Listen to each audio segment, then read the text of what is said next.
Welcome back to another training video for Skedit. In this video, we'll be going over how to set up resources or trucks, setting up technician users, and scheduling jobs.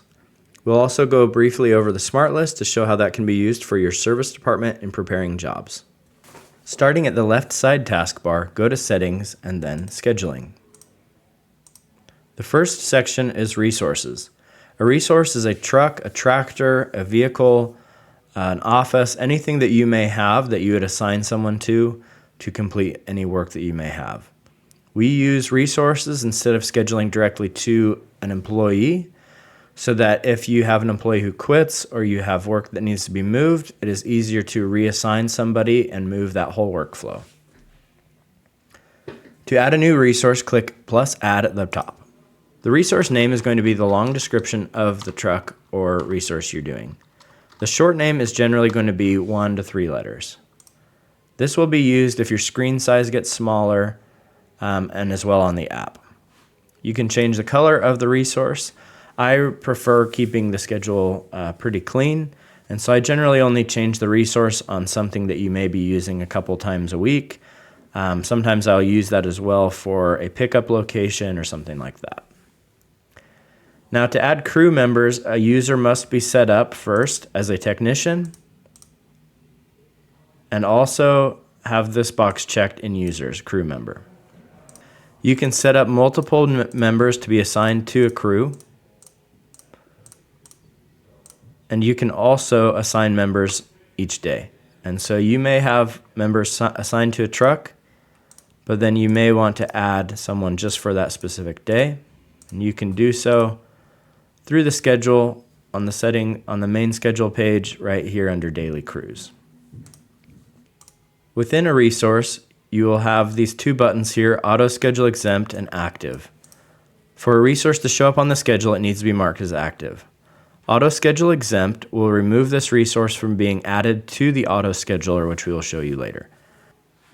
The next section is service areas. This is going to add a color code to the travel time before each job on the schedule. This will allow you to coordinate jobs and schedule out jobs into areas that allow you to easily and visually see where the jobs are before optimizing your schedule. So on each day, you will see these colors before the job. On this test account, we only have one service area selected. This allows you to schedule jobs based on their colors so that you can further optimize their schedule after they're set. To add service areas, click the plus add button at the top. Select a color, put in city names and zip codes. You can often do this by typing in city names with associated zip codes in Google and then copying and pasting any zip codes you may have. Scheduling options. Use large rows and show appointment descriptions are going to give you two different options. Use large rows on the schedule is just going to make this section of the truck a little bit larger for you to schedule on. If that is unchecked, it'll be a little bit more narrow and is helpful when you have more than probably 15 trucks scheduled. The appointment description is this note right here underneath the name, and this can be turned on and off, but is a really easy way to quickly see what's going on at the job. You can also highlight over a job or hover over a job and see a summary of the work to be done. Now that we have resources set up, you will see them on the schedule. There are a few different ways to schedule jobs because it may depend on who is doing the scheduling or what types of jobs you have going on your schedule. For example, long-term jobs may need more attention and it can be easier to just add them as needed, whereas a repair from a call that you're currently on with a customer is best to do on the auto scheduler. Let's start with scheduling a basic job by selecting the space we want on the schedule on the calendar. Highlight the area that you'd like to schedule, right-click, and click New Appointment. This will bring up your work order. At the top left, you're going to have your job site customer. You can search for a customer, or you can add with this plus button on the side. This will allow you to add any customer information that you may have. Physical address is going to be linked to Google Maps, and so as you start typing in an address, it's going to pull up anything related to that. As you click on that button or the selected address, it's going to autofill the rest of the information for you. You can add in any contact information such as cell phone, home phone, work phone, email, website, etc. Additional info are fields that will be added for you to keep track of specific things that you have on a job, such as billing notes that you may have, attention notes. Once you have selected a customer, you also have this ability to have a billing customer. This could be if you're billing the job to a general contractor, a sub, a management company, or whatever that might be. And so this may be Elite Management, for example. Next, you're going to put in your job type. This is going to be the overall idea of the job that you're doing, such as building a house, whereas the appointment type would be what you're doing on the given day. You'll enter in your notes to the technician. This is what they will see and what is asking or requiring them to do at that specific date.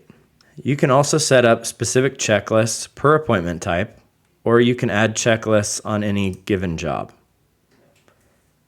To add checklists, you would do that within the appointment type in settings, or you can add them specific to each job. This would be something that's going to pop up on the technician's app when they go to complete a job. This will remind them to do specific things. So we will use this sometimes to have them take photos of things, to complete and check wiring diagrams, to check install manuals and things like that.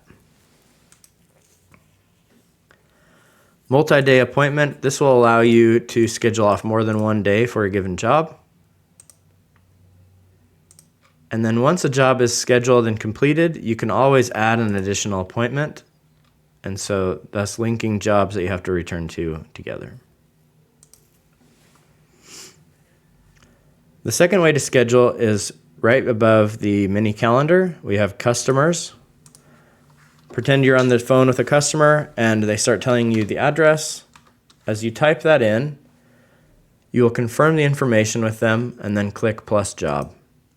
This is going to bring up the auto scheduler. So as we said before, if you have a resource that is exempt from this, they will not show up on this schedule. And so I like to use this for newer staff, receptionists, somebody that may not have a complete idea of what your schedule is going to look like, and you may not want to give them full access to schedule any place they want. So they select their job type and their appointment type. This is going to default the duration, and then as days fill up, they'll actually go gray, and so you won't see them anymore on your schedule. Select the day that you'd like to schedule, and the truck and time that you'd schedule on. This is going to go back into the work order page, and so you're going to fill everything out as we did before. You can always add credit card information to each customer, billing, or job site customer to store for future use. All of that is stored securely through a PCI compliant third party. On a job, you can also see right above the technician notes this button that says Edit Sales Order. This will allow the office staff or technician staff to add in any parts that are used or needed for the job. This can also be used before you go out to the job to create quotes. You can create what we call quick adds, which are these part categories seen below. This allows you to easily find specific parts that you use a lot of. Let's head back to settings and set up job types and appointment types.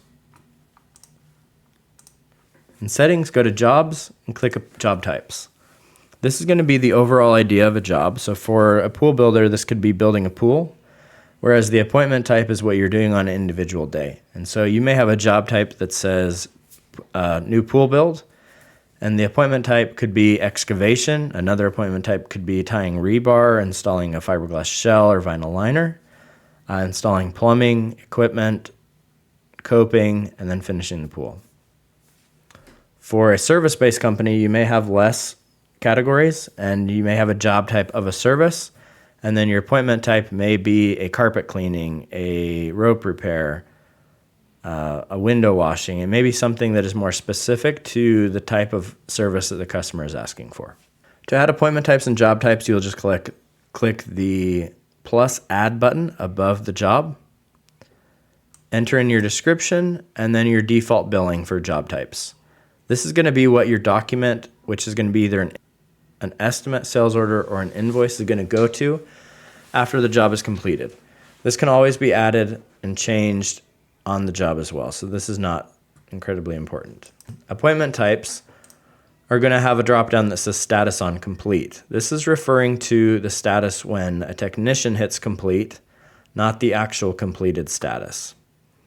And so in most job types, you're going to want that to go to billing so that when a technician finishes their part, hits complete, it will switch to billing and it will show up for your office staff to know that it's ready to be billed. Going down to appointment options, show customer notes. This is going to be the middle box in between your notes to the technician, their notes back to the office, and then these would be notes that would be specific to the customer. If you do not have that enabled, the technician's notes are what would send through SMS text or email to the customer. Enable appointment strikes is going to allow you to keep track of different issues that you may have with technicians on specific jobs. Enable job site address. This is if you have different addresses for the same customer.